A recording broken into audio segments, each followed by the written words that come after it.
Okay, first, before I do anything and go put the small ladder up in the back, I wanted to show you this. Every roof in the city is supposed to have a cap in the front,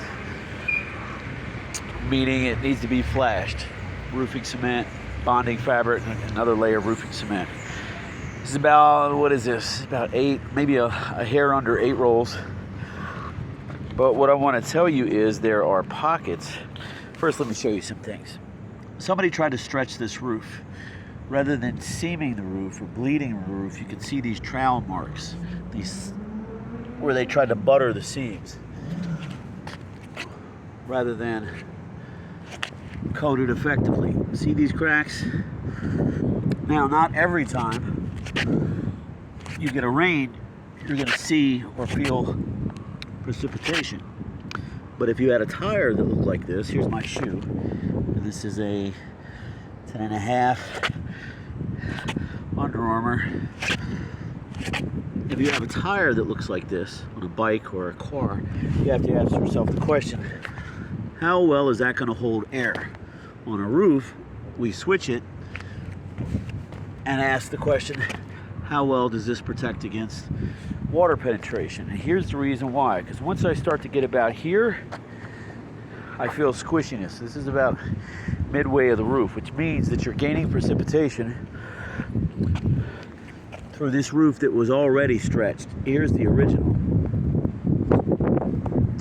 Somebody tried to coat it, but they barely coated it. Now, common sense is maintenance of this rubber. However, when you have big things like this, you can't just maintain it. There's a big old hole here. This is from somebody cooking a roof on, fire breathing, dragging. They touch the torch to the roof. They don't realize that they've done it, and then you have something here that's, here's a cigarette butt. I'm not going to leave it there, but just for a comparison. So you have 1,000 fissures plus this backlog of water in here. You want to get rid of this. The problem is, number one, this isn't even supposed to be on here. This is for a shingle roof. And the reason why these don't go on a flat roof is because these are for shingle slope application roofs. More suburban with a slope pitch, because what happens is once you straighten out this collar, which is adjustable, this sits on a horizontal basis instead of an angled basis, and it'll spin for a while, but eventually the ball bearing goes bad. You have to force it to spin. It's not a bad thing unless you can remember that when it freezes like this and you have a driving rain, you now have a 14-inch hole for water to go in and blow right down into there. Again, this is mushy. You don't have a seam here at all. This is a shingle collar that belongs on also a residential application. This should not be here, and the reason why is because roofing cement, you see this right here, is not congruently, it's not able to adhere to the neoprene or the rubber collar around there. This is a plastic base, and somebody just put some flashing cement on it, kind of hope for the best. So yeah, nobody wants to be told this, but see this?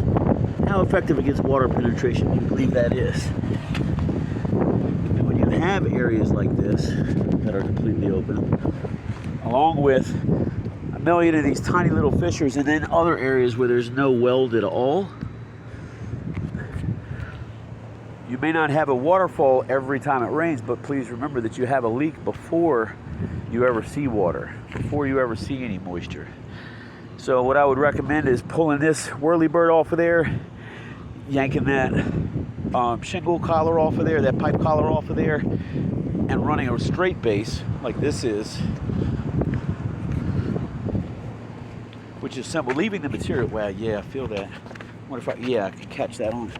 You're also getting water from over here, because this water here is not from over there. That's for sure. Watch this waterbed action. So what I recommend is, let us come up here, pull this, cut this roof open in a few spots, bring the blower and the wet dry vacuum up here, suck that water up, run a new rubber roofing system front to back, left to right, with a couple of one-way vapor vents, one there and one over here. And what those are, they're shaped almost like a metal mushroom, where there's an area for water to evaporate from underneath, but that is shielded almost like the top of a mushroom, because this does not belong here. That guy over there is spinning just fine, but eventually the ball bearings on that will do the same thing that this one's doing, and it'll lock up. So multiple issues. The flashing is bad. You've got, let me try to zoom in on this, 10,000 of these fissures. And the reason why I'm showing you this is because where these rolls overlap are supposed to be heat welded. There's supposed to be a bleed, if you will, a lap seam coming out of there. Not to mention that there's no bonding fabric with this roofing cement. So somebody just tried to come up here and fix the water, but what's here? Bedroom? Oof. Okay, let me go set up a little ladder in the back and see what you got going on there.